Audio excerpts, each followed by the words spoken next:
Good morning, Jeff. Morning. How are you? Good. Live here in Indianapolis. So we're on a streak now. We did Omaha for multiple of days, and now for several, we've been on the road. So we are in Indianapolis at Oak Street, joined by Alicia Chandler. Morning, Alicia. How are you? Good morning. I'm great. Thank Thanks. you for having Oh my gosh, me on the it's podcast. an absolute pleasure. I'm so glad that you agreed to do this, and really excited to get into what I think will be a little bit different than a few of the other topics. So just to set the stage before you introduce yourself and Oak Street, we created this as a way to sort of educate the general listener all things M&A. So we've covered the investment banking process from a seller's perspective. We have talked to a seller that has joined Carson and took over a family practice. We've talked with Fidelity. We've talked with a matchmaker in the space. But what we know from looking at a lot of the detail is that a lot of the transaction is happening not at the aggregator integrator level, but from the individual team or practice that's buying another individual team in practice. And one of the common questions we get is, how on earth do we fund something like this? Where do I go? Exactly. How do I start? So before we get into our questions, because we got a lot for you today, would you just take a moment to explain who you are, how you got to the space, what Oak Street does, how it's different from a traditional lender? Sure. So thank you again for having me. So Oak Street, we've been in business since 2003. And so Oak Street started on a piece of paper with Mr. Denon, our CEO, when he saw the need for cash flow lending and the difference, with the intangible asset class when you have the cash flow based businesses. And so thinking through that, we started out with insurance. And then I'm going to say about 9 years ago, when we were purchased by First Financial Bank out of Cincinnati, we started in the RIA space or the advisor space. It's a very similar recurring cash flow model. And so since then, we've been doing the RIA space as well. What we have here at Oak Street is we have a full team of dedicated lenders and underwriters and processors and a back end servicing team. And all they do is focus on the RIA space. So, when you talk about how that's different from a traditional brick and mortar bank, we don't have to be educated by you, the borrower. We come to the space with the knowledge and the expertise of what your clients look like, what your assets are, how you conduct your business. And so we're having those educated conversations with you about how you want to grow your business, what your acquisition might look like. And I think that's a huge difference from your traditional lender or credit union. I think that's a key, like you said, differentiator, and something that anybody who's trying to explore M&A in the financial service industry should understand and know that if they're looking for financing, there's very specific firms like Oak Street Funding that can cater to them and already understand the industry to help them and guide them in that financing structure. Yeah, we took a couple of minutes before when we were just sort of talking through questions that we wanted to make sure we got to today. And one of them, you were talking about an example of where more often than not, you're educating both sellers and buyers, just how some of these transactions look and work. And we had mentioned we do the same sometimes with attorneys when folks don't have a Ted Motherall or a Potomac Law or somebody that specializes in that space that does RIA M&A. So let's get into why it's different. So I think a lot of advisors assume, okay, I found a book of business for sale, or I found an opportunity. This is a great cultural fit. How do I get started? Because I think a lot of people think, well, I've got a relationship with the local bank. I can just walk in and start a loan process. What are they going to counter if they do that versus coming to a firm like Oak Street? And how is that prep process a little bit different? So it's a great question. So I think one of the big things is, you're going to start talking day one to a loan officer or an RM that actually understands your lingo. So when they're asking you for initial documents to review to start looking at your deal, they're going to specifically ask for the documents that you have in your business. They're not going to say, well, what do you use to look at your financials? How do you do this? How do you do that? What can you show me? Our people are going to actually be asking the specific list of the documents that we know that you use to operate your business and that you have with your custodians we're going to take a look at those agreements. We're going to take a look at your financials and be able to understand all of those items listed on your financial statement. Whereas if you have a lender that's only done real estate or CNI, they're not going to really understand, I think, those items that are set out on your financial statement that are of an intangible nature. Right. And they're not going to be able to get their probably credit person on the other end to understand, well, where's the collateral? I don't right. see anything I can grab or touch. I don't have Right. real estate. So I think that's one of the biggest differences. And they're going to be, my team is very consultative in that regard. And they're going to ask very, I think, questions that because of all the deals we've seen, they're going to ask really those types of questions that are going to generate even the buyer/borrower to think, what else might I need for this transaction? What haven't I thought about? Instead of just bringing a deal and, signing a bunch of paperwork. So it's very consultative. So I think when someone who's exploring financing, they might not necessarily know Oak Street is an option for them. So I think what would be interesting for you to share is, how big is Oak Street Funding? What have you guys grown to year to date and over the time since you guys been in existence? Sure. So, as I mentioned a little bit ago, we've been in existence for about 21 years. And during that time, I've seen our staff grow from probably about 25 to 79, where we are today. And our assets that we have on our loan portfolio today have grown from about $300 million when private equity sold us to about $1 billion today. That's incredible. So, and I've been here for about 13 and a half years in my role as general counsel prior and now president. And so it's been really exciting to see this explosive growth under the leadership of Mr. Denon and with a lot of the same leadership team that I started with 13 and a half years ago. Yeah, that continuity is a lot of fun too. When you get to grow up the firm and see those folks kind of continue to take more and more responsibility and see the firm turn into something special.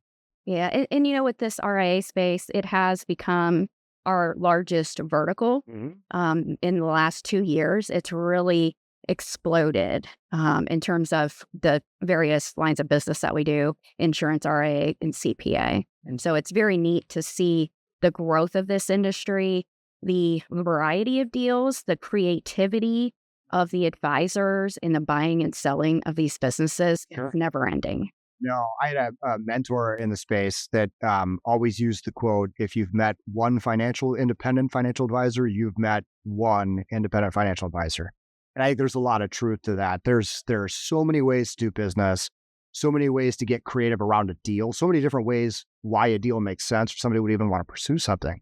So let's spend a minute talking about that. Because I think for a lot of advisors, the question comes up, what does this look like? I mean, what do terms or structure typically look like for an advisor that approaches Oak Street for funding to buy out another practice or business? And you mentioned creativity. So maybe kind of walk through an example or something that you've worked on previously that you've helped an advisor structure that.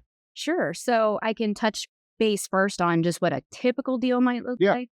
Again, knowing that there's many flavors. Right. So, our typical deal term is going to be up to 10 years fully amortizing, which I think is a very good structure for people, right? They can anticipate that amortization over the 10-year period. We will do both variable and fixed rate loans here at Oak Street. And when you're looking at that, the base rate for our loans is the treasury rate.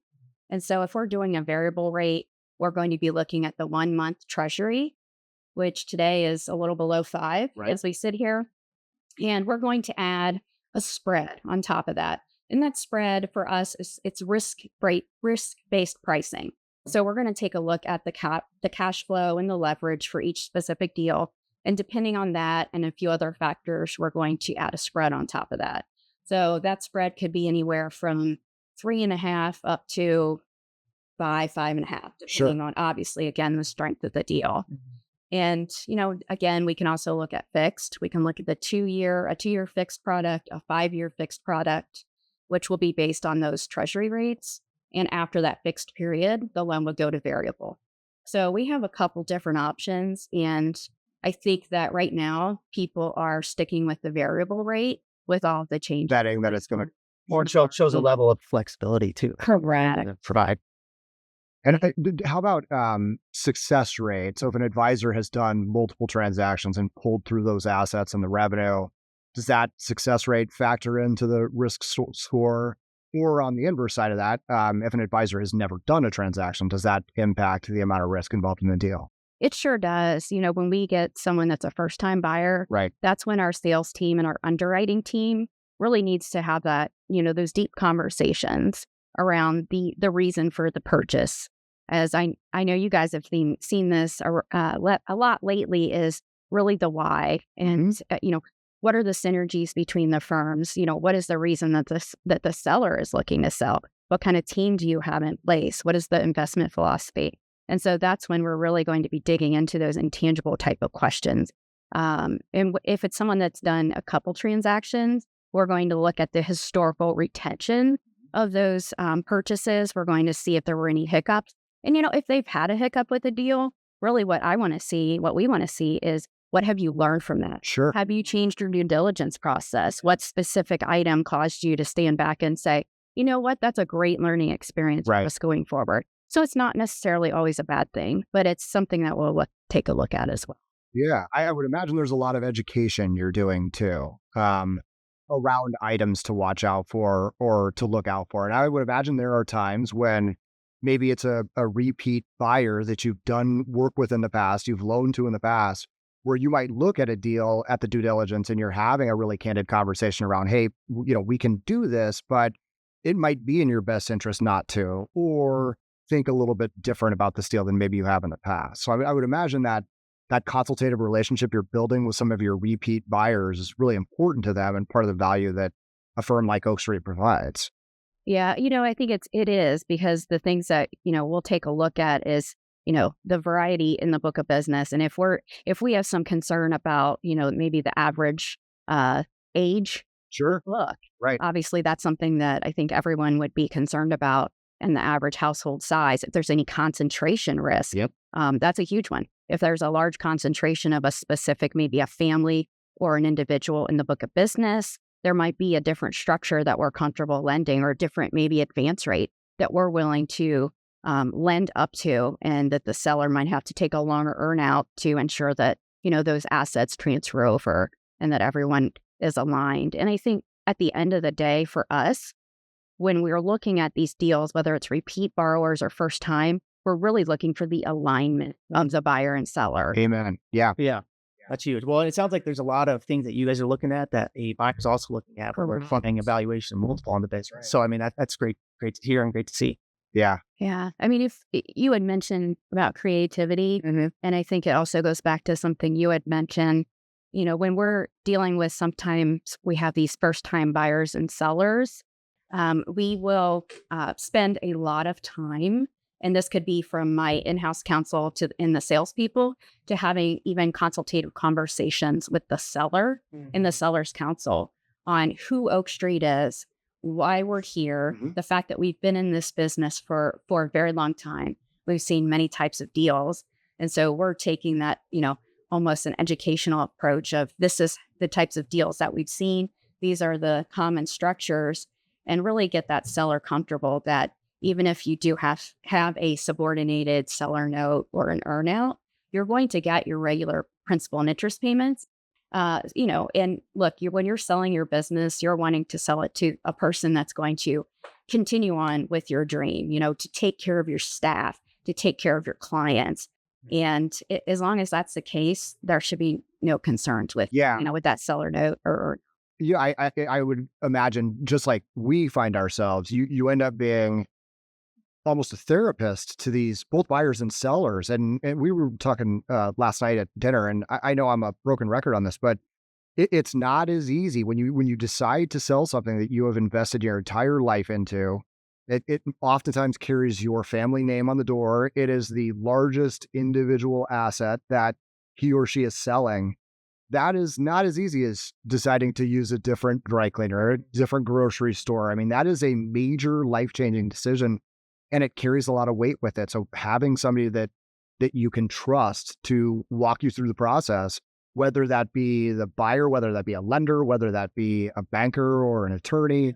That is so critical to the success, because there's going to be the oh shoot moments as you lead up to completing the deal that you want to be able to bounce those ideas off of and have somebody that's going to have your back. Well, and I think you bring up a good point, because every step of the way, people are talking you through the process. Like you mentioned, whether it's your financing or the M&A attorney. I mean, we spoke with Ted, and he said oftentimes Ted Motherall from Potomac Law. He talks to his potential sellers and helps them walk through the process. So it sounds like similarly, you've had multiple occasions where you guys have had to do that throughout the process as well. So I think it's really important to have someone who's specific to your industry, understanding your industry, understanding your business, to be able to walk through it. And Oak Street Funding would be a great example of that. Yeah. That's actually the other comment that I'll make is, for example, Susie McEwen. Yeah. Who is just a lovely person, can I say? Like, we love seeing her face at every conference we go to. She's wonderful. If you're having a bad day, talk to Susie. She's a wonderful representative of the firm. But, she's great about talking with these sellers. As you mentioned, you have some of these sellers with what you call the founder syndrome. Yeah. And it's very emotional, and rightfully so. This is their entire life's work. And the buyers/borrowers that we have will say, Susie, can you please call whomever and help them understand, that this is not just a one and done. This is not something that this is your first time doing it.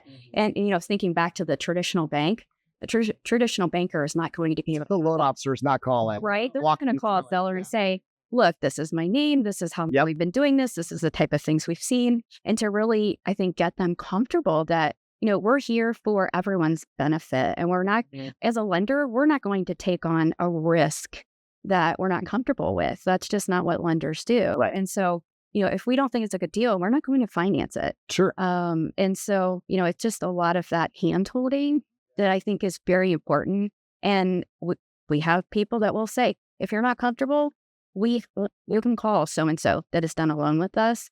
They will speak our praises. And we do that quite often as well. I think that's great. Your clients are not just a number. It's the relationship aspect that really matters when you're helping somebody sell their life's work. Yeah. So let's talk about interest rates. You brought up fixed and variable, and it has been obviously even a hotter topic for you over the past several years, since it directly impacts your business. But how about in terms of volume? How have shifting rates impacted total volume over the last, let's just call it 2.5 years?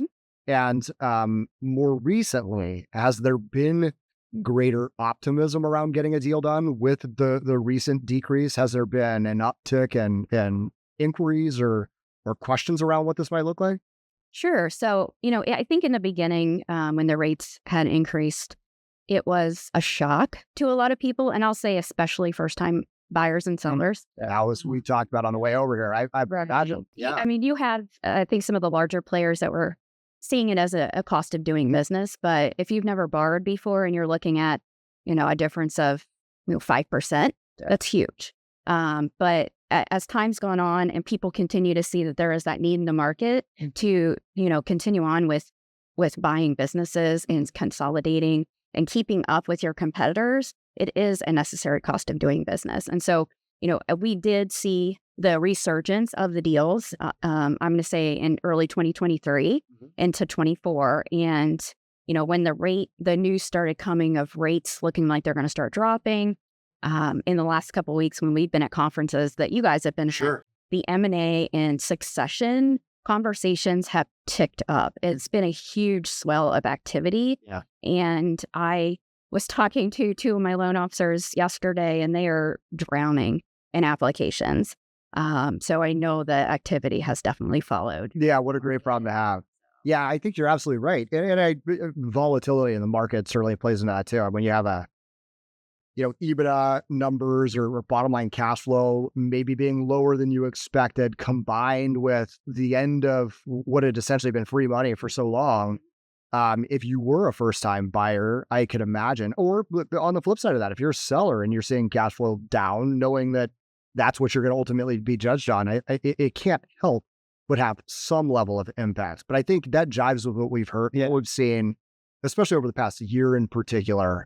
There's been a just absolute resurgence in activity or folks approaching market, maybe that even shouldn't be, for that matter, deciding to get into this space. Yeah. And I think like in our space, a lot of times it's viewed as like, hey, I'm buying cash flow of a business. But I think M&A has turned into a shift of it's a talent acquisition play now. Almost every time. And so it's like, Yes. yeah, not only are you buying that cash flow, but in order for you to take your firm to that next level through inorganic growth, you're adding talent that's going to help you get there organically or inorganically as well. Yeah, or supplement an offering that you're not offering to the client base today. Yes. Yeah, yeah, that's great. Yeah, we've seen a really big uptick in people that are, looking when they're acquiring a firm that maybe only has, 2 or 3 people. They're really taking a look at not only that maybe 100% seller, but they're looking at those junior advisors to see, are those people that we can bring into our team and fold in and help in long term, right? To be Yeah. succession to the existing advisors that they have on their own team as well. Yeah, I was, you and I were both at the DeVoe conference, which I'll just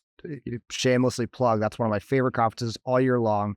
They do such a nice job. But when I was speaking on a panel on that Friday, I had asked the question, who here is looking for really talented junior advisors or G2s? Almost every hand in the room goes up. I mean, that is a major problem we have in the industry. We are not backfilling the amount of advisors that are exiting with really talented young folks. So you're right, Jeff. I mean, a lot of times it's not just a play for the assets, the clients, or the rainmaker, the founder. It's that bench strength behind them. And when you see that second generation of really talented folks that maybe you're not ready to take on a a couple $100 million book of business today, but maybe they could in 2 or 3 years, there is a premium that you're going to place on that business when you do valuation. Yeah. And let's stay on this topic of the junior advisor, because I think it's really important because we come across a lot of firms where there's just one advisor who owns the entire business.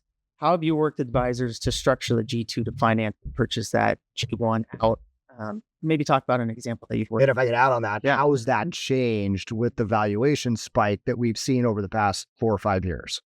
So actually, we had this conversation with a client that did just that, a future proof the other week. So, when you have that 100% owner and you have these younger folks that come in, I think it's very incumbent upon both sides to have those honest conversations years in advance of any idea of a transition actually starting to see if they're the right fit. Do these, and in this case, it was 2 younger women, were they ready to step up into management?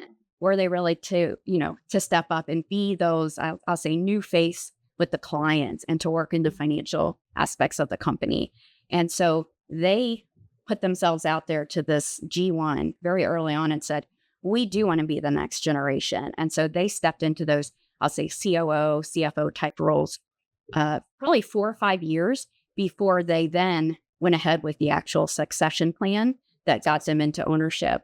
And so during that 4 to 5 year plan, what they did was they talked to our lending team. They talked to Susie. They had those conversations over a 4 to 5 year period about where they were looking to go, what that succession plan might look like, talking to the G1, figuring out what the actual documentation should look like, how long G1 wanted to even stay on. And so again, it was a very well planned out, very well thought through process, which included the lender on the front end, us. So it, when it came time to execute upon that plan, what we needed to collect from them, they had it. They were able to hand that over to us. And that's very unusual, but that's really how, I think it should be. And you guys. Oh, I totally agree. Jeff and I were at a launch event for our Fisher team in Hanover, New Hampshire 2 weeks ago. And Matt from our West Des Moines team was telling a story around this. And they have a very finite process around the handoff from G1 to G2. And it goes 4 years, and it involves things as simple as certain phone calls will be made by the G2 to communicate one particular item. And the whole design of that is to inculcate trust over multiple touch points so that eventually that client knows that the G2 is the G1 for them. Yes. And that's the relationship management. Yeah. It's not just necessarily the client conversation, because I think that's huge, because as a G1 stepping out, you need to have that transition of the clients down to the G2. but doing it early could potentially allow you to purchase the business in tranches rather than all up front, day one. And at a more manageable Exactly. valuation. Right. Yeah. And you had mentioned valuations, and I think, what we see, especially now with our pipeline full of buy-ins and succession type of loans, is, you have a valuation and it's typically going to be external facing. When you have these internal transitions, there's going to be what you would call a discount to the valuation. But everyone's comfortable with that, because I think, at the end of the day, it's all about that G1, whether it's one person or a couple people, wanting to see their baby transition to people that they trust to carry on their legacy, their family name, their clients, and their staff that they've been so dedicated to for so long. Yeah, I totally agree. And there are so many times when we have that first management call with a prospective seller and they're looking at Carson, where that is the rationale. That's the investment thesis. It's not the payday. It's not, oftentimes it's not even necessarily to say, hey, we want to offer tax services or estate planning to our clients. It's, I want to make sure that these junior advisors are taken care of and that they've got a home where they can thrive. Because if they're thriving, we know that those clients are going to be well taken care of. And there's that continuity of care. So I think that's so important. Yeah, well, and I think just from a buyer's perspective, Carson's perspective, we like investing in a firm that has multiple owners. So if there is an owner who's listening today that has 100% and is going through the thought process of, hey, I want to get equity in my G2's hands, they need help with financing. One, talk to Oak Street Funding about that. But two, do it earlier rather than later, because it's going to make your business a lot more valuable in the eyes of a buyer. Yeah, amen. And you mentioned tranches, and there are so many ways to do a deal, but we have seen and we are able to do tranches. So if a buyer and seller, G1, G2, want to do, 5% year one, 5% year two, and so on, we can fund those tranches on an annual basis until it gets to a point where perhaps they want to do a total buyout. The other way, and perhaps you guys have seen, is if there's, say, 5 junior advisors that want to totally buy out the founder, we've seen that as well, where it's kind of an all-in-one. So it's, again, every situation's unique, but we can handle it all, and we're happy to take a look at those different situations. Well, it makes those conversations so fun. So when we were chatting beforehand, and this still boggles my mind, is we've got 3 relatively experienced travelers here, but let's talk about expired driver's license. You had mentioned having the right documentation from the get-go and being able to educate folks on what that is when they approach Oak Street and say, okay, I've got something that I think I want to pursue. So would you take a couple moments just to describe what should people be doing to get their financial and documentation ducks in a row prior to coming to see you? Right. So that's a fabulous question, and I know we've been down this road. I think obviously what you need to have in hand is you need to have your last 3 years tax returns, your last 3 years financials. If you've worked with a CPA and they're reviewed or audited, all the more, that's better. But if it's not, that's fine too. But, you need to have the accessibility to those items, and you need to have familiarity with those items as well, with the financial aspect. Be able to explain if you've had a dip in revenue year over year, what happened, and just be able to explain those items.